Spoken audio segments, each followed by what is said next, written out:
कारण आमच्या डोक्यामध्ये एकच असतं की आता माझं कसं होईल, मी कधी पास होतो आणि माझी आन्सर कधी येते, माझी परीक्षा कधी होते. आणि ह्याच विचारांमध्ये आमचं आयुष्य व्यतीत करत असतो. आम्ही ना कुठल्या लग्न कार्याला जातो, ना कुठल्या बर्थडे पार्टीला, आम्हाला काम जाऊन सुचत नाही. अशा लोकांना सांभाळायचं काम केलं ह्या पालक वर्गाने. त्यामुळे एकदा जोरदार टाळ्या झाल्या पाहिजे पालक वर्गाने. सर्वप्रथम माझी मी ओळख करून देते. माझं नाव सौभाग्यवती उज्ज्वला रोहित लोंढे. नुकतीच माझी पोलीस उपनिरीक्षक पदी निवड झाली. मी नाशिक जिल्ह्यातील सिन्नर येथील रहिवासी आहे. थोडक्यात माझा एमपीएससीचा प्रवास मी तुमच्या समोर ठेवू इच्छिते, कारण मला असं वाटतं की ज्या चुका माझ्या झाल्या त्या भावी अधिकारी जे मागे बसले त्यांच्या होऊ नये हे सांगण्याचं ते कारण आहे. 2015 साली माझं बीएससी मध्ये ग्रॅज्युएशन पूर्ण झालं. फिक्स होतं डोक्यामध्ये आपल्याला करायचं स्पर्धा परीक्षा करायच्या. आणि 2015 साली ट्रेंड होता की 2-3 मोटिवेशनल स्पीचेसच्या क्लिप व्हायरल झालेल्या. आणि सगळ्यांना त्यात असंच सांगायचे की तुला व्हायचं का, अधिकारीच व्हायचं. मग पेपरमध्ये ऍड बघायचे आणि सगळे लोक पुण्यामध्ये नामवंत क्लासला ऍडमिशन घ्यायचे आणि तसाच प्रवास सुरू व्हायचा. माझं हे तसंच झालंय. मी एका पेपरची ऍड बघितली आणि पुण्यात एका नामवंत क्लासला मी ऍडमिशन घेतली. आयुष्याचे 6 महिने सक्सेसफुली बर्बाद केल्यानंतर मी एक गोष्ट लक्षात घेतली, कधीच क्लास लावायचा नाही. आणि या गोष्टीशी खूप लोक सहमत होतील, कारण 2015 साली रयत नव्हती ना, त्यामुळे मी चुकले. आणि त्यामुळे मला इतका वेळ लागला. तुमच्या सगळ्यांचा आवाज सांगतोय त्या वेळेने आज आपल्यासाठी काय काम केलंय. त्याचबरोबर एक गोष्ट मला सांगावीशी वाटते की जशी भारतामध्ये हडप्पा संस्कृती होती ना, तशी पुण्यामध्ये चहा, पोहे, अभ्यासिका, मसाला दूध या गोष्टींची संस्कृती होती तेव्हा. आणि मी सुद्धा हळूहळू या संस्कृतीचा भाग झाले. टाइमपास कधी होत गेला ना समजत नाही गेलं. आणि ही चूक मी माझी समजते. थोडस नंतर कळायला लागलं, पुण्याच्या झगमगाटामध्ये मी थोडीशी गुरफटत गेली, कारण मी गावाकडनं आली होती. आणि ही चूक खूप लोकांची होते, कारण आपण पुण्यामध्ये बसतो शनिवार वाडा बोलत किंवा एसी रोडला फिरत. त्या गोष्टींमध्ये खूप वेळ जातो मित्रांनो, की चूक मी केली की तुम्ही करू नका. थोड्या काळामध्ये मला माझं थोडंसं समजायला लागलं. त्यानंतर मी सिरियसली अभ्यास करायला सुरुवात केली. सुरुवातीचे 2 वर्ष यूपीएससी केली, पण यूपीएससीला माझ्यासारख्या भूतपूर्व अधिकाऱ्यांची गरज नाही हे लक्षात आल्यानंतर एमपीएससीचा सुरू केला. 2016 ते 20 मध्ये मी एकूण पुण्यात राहून 3 मुख्य परीक्षा दिल्या, परंतु मला अपयशच गेलं. त्याचं कारण असं होतं मित्रांनो की प्रयत्न माझे प्रामाणिक होते, पण माझे प्रयत्न दिशाहीन होते. कारण ते रयत नव्हती. कदाचित रयत असते तेव्हा तर मी खरंच लवकर अधिकारी झाले असते. त्यानंतर कोरोना काळ आला आणि माझं लग्न झालं. आणि कौटुंबिक जबाबदाऱ्या सांभाळताना अभ्यास करणं हे मला थोडंसं कठीण जात होतं. खूप वेळा वाटायचं की आता सगळं सोडून देऊ, नको झालं, आता पास झालं, नाही होत, आता ताकद संपली. पण अशा वेळेस एकच प्रश्न मी मनाला विचारायचे की जर तुला हरायचं होतं ना, जर तुला पराभव स्वीकारायचा होता ना, तर तुझ्या आई बापाला स्वप्न दाखवण्याचा तुला कोणी अधिकार दिला? फक्त ह्या एका प्रश्नावरती मन सुन्न व्हायचं.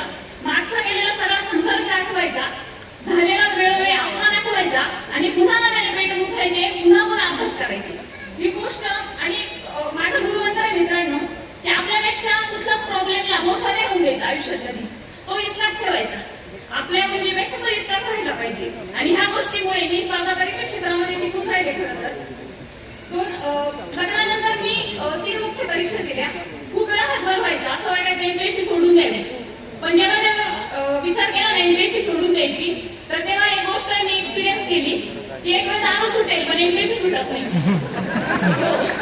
तुम्ही जितके एमपीएससी बसला लांब पडणार तितकी एमपीएससी जोरात तुमच्या मागे धावत असते.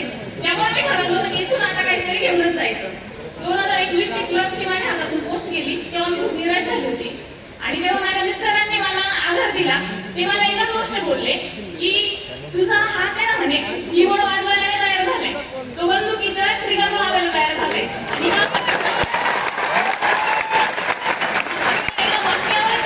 त्यांनी मला 2022 च्या पीएसआय परीक्षेसाठी त्यांनी तयार केलं.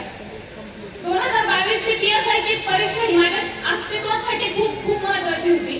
त्याचं कारण असं होतं की लहानपणापासून माझं अकॅडमिक चांगलं होतं, त्यामुळे लोकांच्या माझ्याकडे खूप अपेक्षा होत्या. महत्वाचे वर्ष मी आयुष्यात खर्चून बसले होते. वाढतं वय होतं, लग्न झालेलं होतं, वाढत्या जबाबदाऱ्या होत्या आणि आता रिकाम्या हाताने परत जाणं शक्य नव्हतं मला. अशा या गोंधळलेल्या परिस्थितीमध्ये मला माझ्या आयुष्याला, माझ्या परीक्षेच्या काळाला मिडास टच लागला. तो एमपीएससीच्या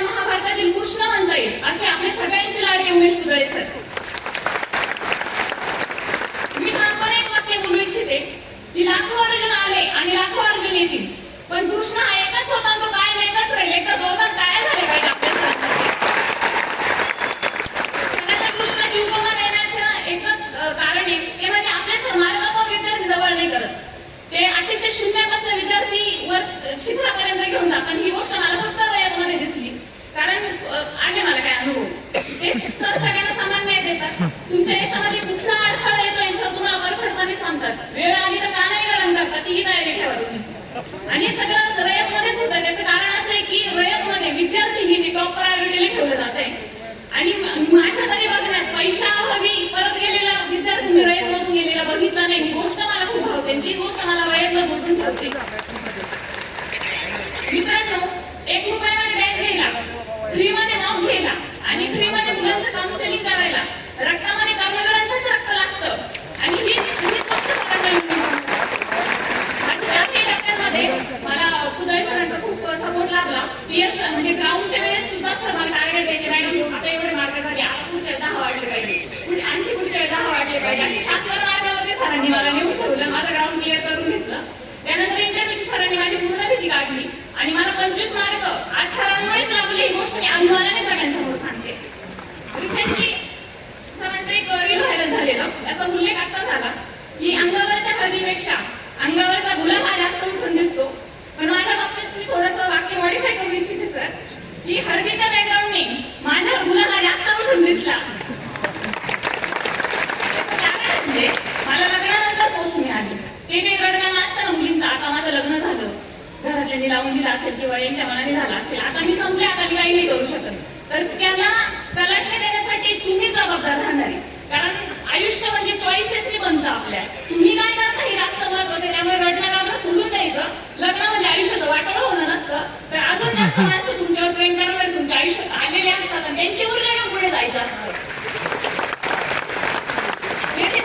अधिकाऱ्यांना जाता जाता एकच गोष्ट सांगेल की स्टोरी प्रत्येकाची असते मित्रांनो, इथे जमलेल्या प्रत्येकाची, पण पिक्चर त्याचाच रिलीज होतो जो यशस्वी होतो.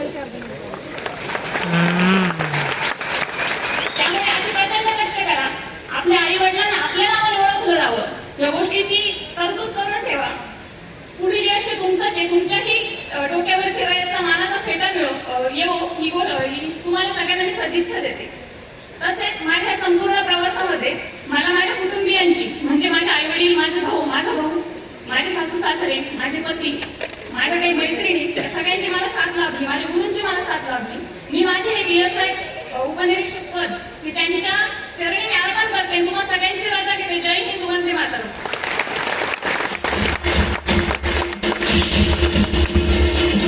खूप खूप धन्यवाद.